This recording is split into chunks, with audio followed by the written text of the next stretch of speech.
Assalamualaikum everyone. I will explain the introduction of our topic, which is market demand for iced coffee among UM lecturers. Market demand refers to the quantity of a product that consumers are willing and able to buy at different prices. There are several factors influence market demand, such as the price of the product, consumer incomes, prices of related goods, consumer preference, and last but not least, population size.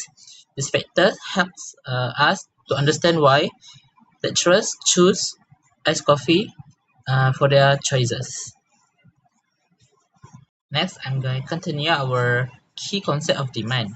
Our target market mainly consists of a student and young professionals, local customer, and coffee lovers. These groups are more likely to purchase local coffee because of their lifestyle, their daily routines, and a personal preference.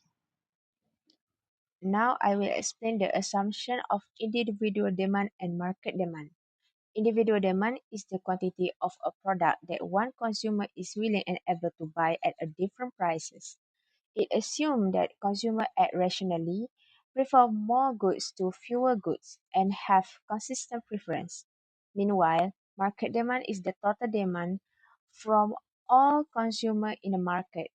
It assumes that income, consumer preference, price of related goods, and the future expectation remain constant.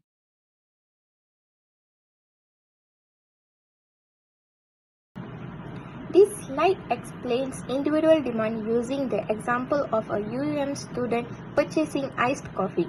Individual demand refers to the quantity of a product that a single consumer is willing and able to buy at a different prices. Based on the table, when the price of iced coffee is Rm14, the student buys only 2 cups. As the price decreases Rm12, Rm10 and 8, the quantity demanded increases to 4, 6 and 8 cups respectively. This shows the law of demand where lower prices lead to higher quantity demanded while higher prices lead to lower quantity demanded, assuming all other factors remain constant.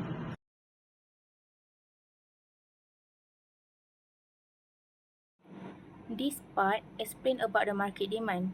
Market demand is the total quantity of goods and services that consumers are willing and able to buy at different prices over a period of time. The factors that affect market demand, such as the price of the product, consumer income, the price of related goods, consumer taste and preference, and population size. Understanding market demand helps business make better pricing and production decisions. When the price is 12, consumer A buy 4 unit and consumer B buy 5 unit. Therefore, market demand 9 unit. When the price fall to 10, consumer A buy 6 unit and consumer B buy 7 unit. Therefore, market demand 30 unit. When the price fall further to 8, consumer A buy 8 units and consumer B buy 9 unit. Therefore, market demand 17 unit. The main strengths of this model that it simplifies the theory and apply it in real life situation for the cafe owner. It can help the cafe owner to identify the customers, the demands, and also the more accurate pricing strategy. However, this market has a weakness because it's considered that other factors is being constant. But in real life, we also know that demand is affected by a taste, by income, and also the promotions. So we can use this model as a guide, but it should be supported with actual market and accurate market analysis.